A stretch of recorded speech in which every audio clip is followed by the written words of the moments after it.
The country's real estate sector, long a pillar of its economic growth, is experiencing a severe downturn. This has resulted in the phenomenon of ghost cities. Large urban developments standing largely empty due to overbuilding and speculative practices.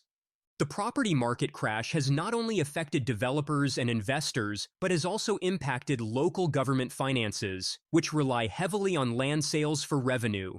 Another pressing issue is the high youth unemployment rate in China. In September, youth unemployment reached a record high of nearly 19%, raising concerns about the future prospects of China's workforce and the potential for social unrest.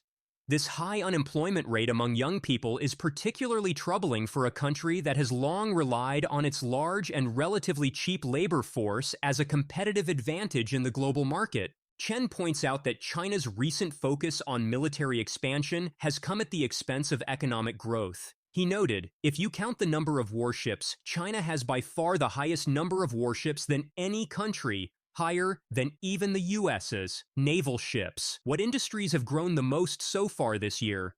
Definitely those warfare-related industries have gone up the most, but those consumer-oriented industries have had no growth or negative growth. This imbalance between military spending and economic development could be addressed if Trump's tariffs force China to refocus on its economy. Wang Xiangwei, former editor-in-chief of the South China Morning Post, shares a similar perspective to Chen.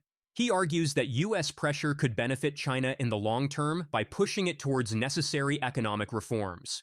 Wang explains that China has relied on two primary engines to support its rapid economic growth over the past 4 decades: manufacturing exports and infrastructure spending.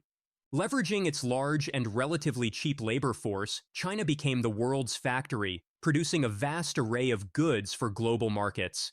This export-driven model propelled China's economic growth for decades, lifting hundreds of millions out of poverty and transforming the country into an economic powerhouse. However, as labor costs in China have risen significantly with the emergence of a booming middle class, this competitive advantage in manufacturing has begun to erode. Simultaneously, the Chinese government invested heavily in domestic infrastructure, including roads, railways, and airports, to support economic growth. This infrastructure spending not only created jobs and stimulated economic activity, but also laid the foundation for China's rapid industrialization and urbanization.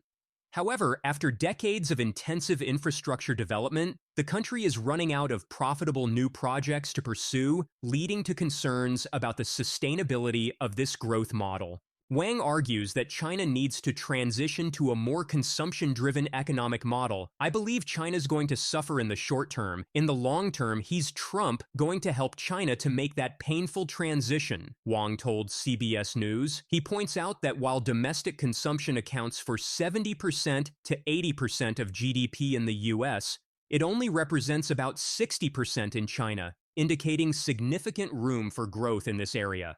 The potential impact of Trump's proposed 60% tariffs on Chinese imports is multifaceted. In the immediate aftermath of tariff implementation, China would likely experience economic difficulties. Chinese exports to the US would become significantly more expensive,